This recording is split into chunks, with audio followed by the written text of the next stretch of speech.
How's it? Once again, my hashtag we must unite familia and Ohana. Thank you for tuning back into the channel, and welcome to today's show. Before we get into today's video, I'm gonna do a little housekeeping. Now, usually you see me up here in the right-hand corner of the screen in a little window, via my video camera. However, my video camera, my onboard built-in computer video camera, is not working anymore for some reason. It died after I attempted to live stream this past Saturday about the presidential selection. So you won't be seeing me here in the upper right hand corner for a while until I get my camera situation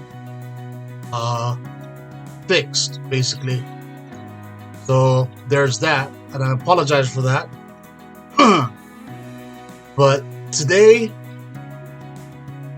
we're gonna take a look at a kind of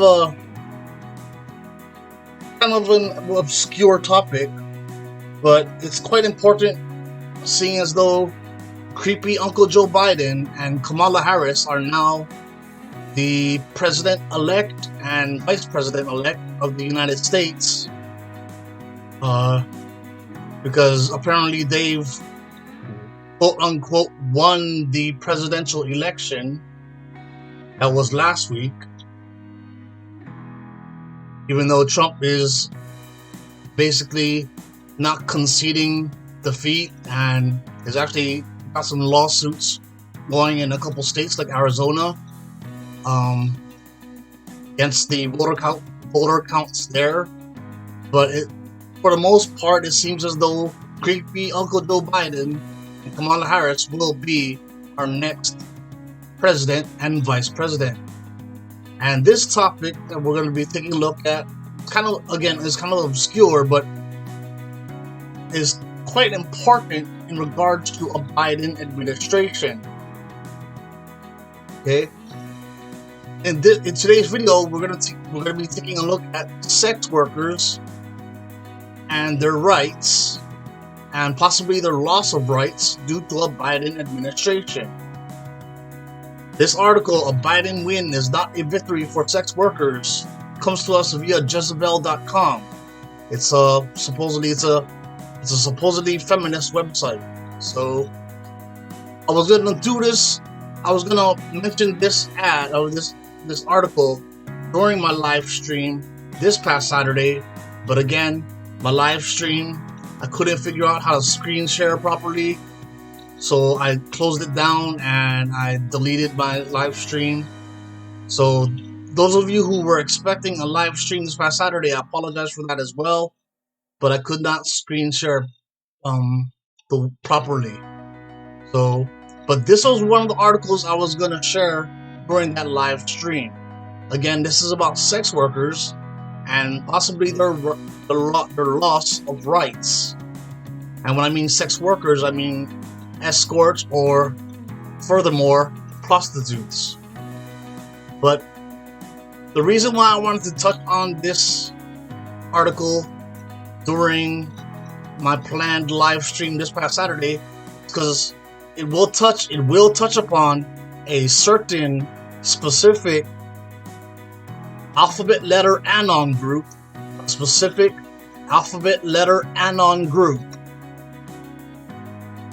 It'll touch on them later on in the article. But first, let's go through this article. This is "A Biden Win is Not a Victory for Sex Workers," written by Tracy Clark Flory. Posted to the website November 3rd, 2020. Now, I'm not gonna read most of the article verbatim. I've got notes here to paraphrase this whole article. So let's get to it, yeah? According to this Jezebel.com article, a Biden presidency elicits both deep concern and cautious optimism from sex workers' rights advocates. While most advocates favored Biden over Trump, none of the advocates believe a potential Biden presidency to be an automatic win for sex workers' rights. Many opposing Troomp are calling to restore Obama-era policies. One advocate says, a return to normal politics is not good for sex workers' rights. A potential Biden administration only looks good, according to the author, because of the damage done by the 4-year Trump administration. 2018 saw the passage of SESTA/FOSTA, bipartisan legislation that put internet sites criminally responsible for facilitating sex trafficking and closed off web platforms accessed by sex workers to screen clients safely. So they would go onto these certain websites, and if a customer wanted to pay for services from a sex worker, they could go to certain websites and screen the customers to make sure that the customers were safe. The Trump White House also funded controversial anti-trafficking organizations such as the Nevada Survivors Shelter run by Hookers for Jesus, which required participants to attend religious services and labeled homosexuality a sin.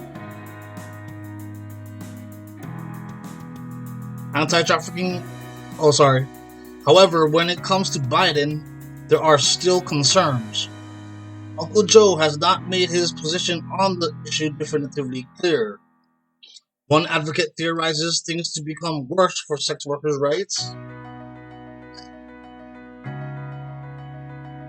This advocate credits this belief to creepy Uncle Joe having sponsored a 1994 crime bill that has been widely criticized for its part in the mass incarceration crisis in America.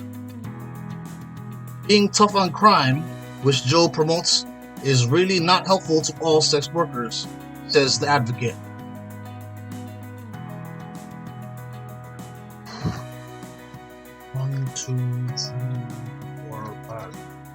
Advocates' concerns around Biden's running mate, Senator Kamala Harris, are both more numerous and concrete. You couldn't get a candidate with a worse record on sex work, says one advocate. In 2008, Harris called San Francisco's Proposition K an attempt at halting the enforcement of laws against prostitution. Completely ridiculous.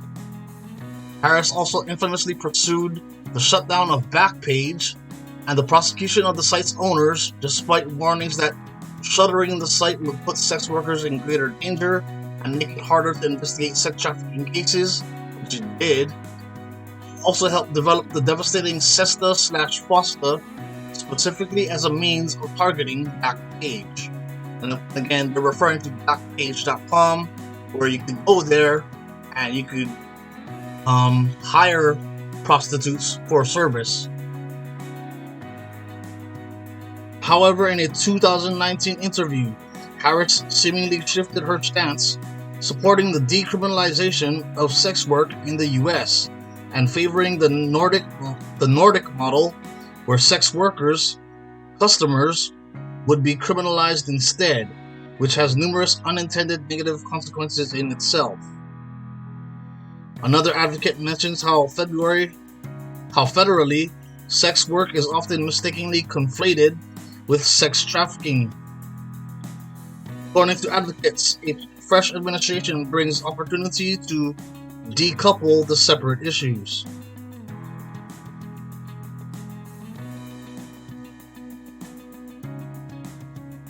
Of course, there are also much less promising signs on the political landscape when it comes to sex trafficking. One advocate says the rise of the far-right specific alphabet letter Anon group, conspiracy theory, falsely claims that Trump is being targeted by Democrats who run a global child sex trafficking ring, facilitate political maneuvers that harm sex workers, she says. It is really helping drive rumors around child sex trafficking. Ultimately, that leads to bipartisan policy And there's never been a time when bipartisan policy that's framed as save the child sex slaves doesn't do well. That is the same emotionally persuasive frame that aided SESTA/FOSTA's destructive success, as well as the corrupt progress of the Earn It Act, a bill ostensibly intended to protect against child sexual exploitation, but which threatens sex workers' ability to use encrypted messaging services to share community resources, as well as free speech online. Some opponents of the bill, which Harris supports, are calling it SESTA/FOSTA 2.0. Broadly, one advocate sees opportunity for more effective advocacy with a functional and less chaotic administration. She also notes that many challenges facing the understaffed and underfunded organizations advocating for the marginalized and stigmatized sex work community. There are real barriers that we need to speak up about. You can't just wave a magic wand, she said. Whorephobia is real, transphobia is real, racism is real, xenophobia is real. The scope of necessary change is also vast. We want to end the criminalization of sex workers' lives, and we see that as broader than a call for decriminalization. That means addressing the many ways in which people who are targeted as sex workers are discriminated against in everything from immigration to opening up a bank account to fighting a child custody case. A key focus is policing, including the crisis of anti-black racism and profiling of transgender women. Whichever way the election turns, sex worker rights advocates face a significant challenge, but one advocate is confident that sex workers will meet it. There is a core of resistance and resilience, she said. This is a community of survivorship. Sex workers were built for weathering any storm. So it looks like prostitutes, whether male or female, have been having it hard these days. The inception of SESTA/FOSTA has made it hard.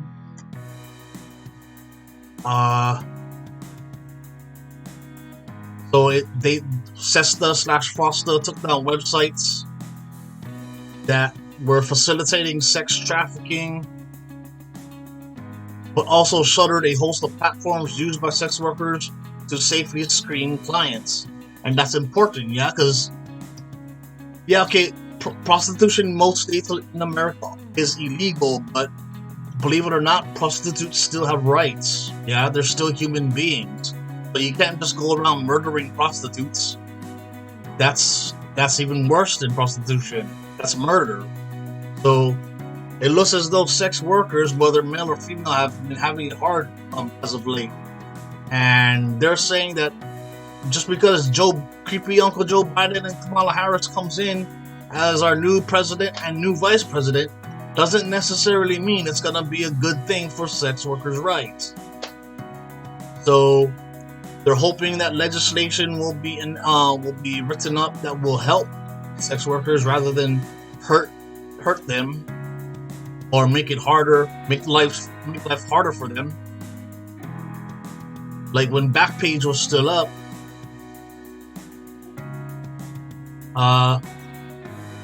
sex workers could screen customers, and if something happened to them, they could use the Backpage.com server and history to investigate sex trafficking cases.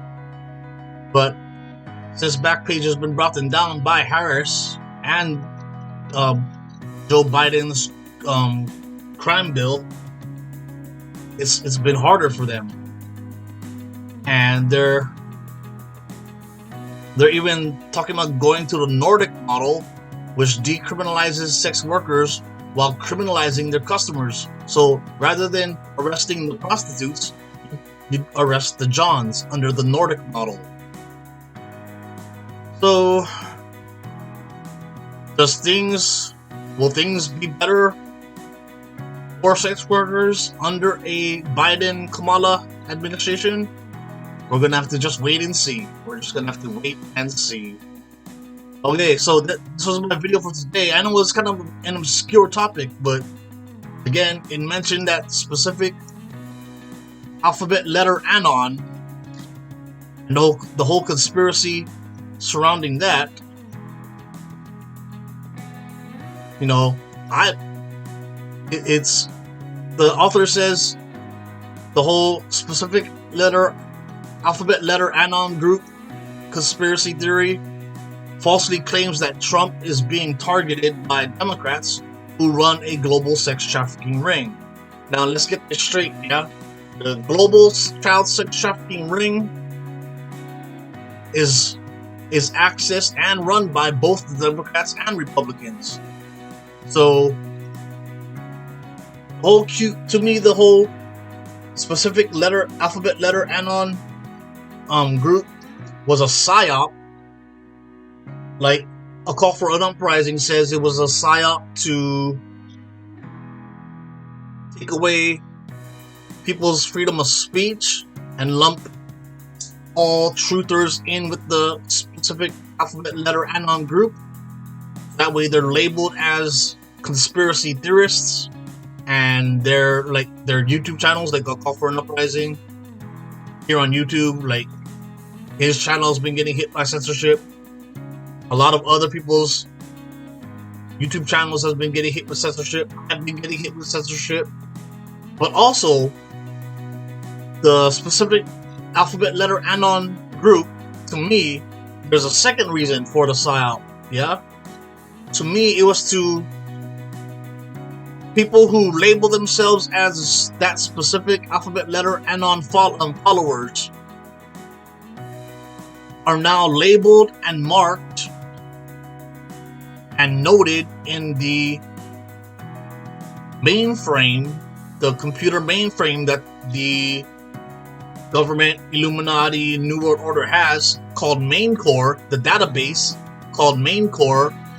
The specific alphabet letter anon followers are now lumped in with all those people in the Main Core mainframe.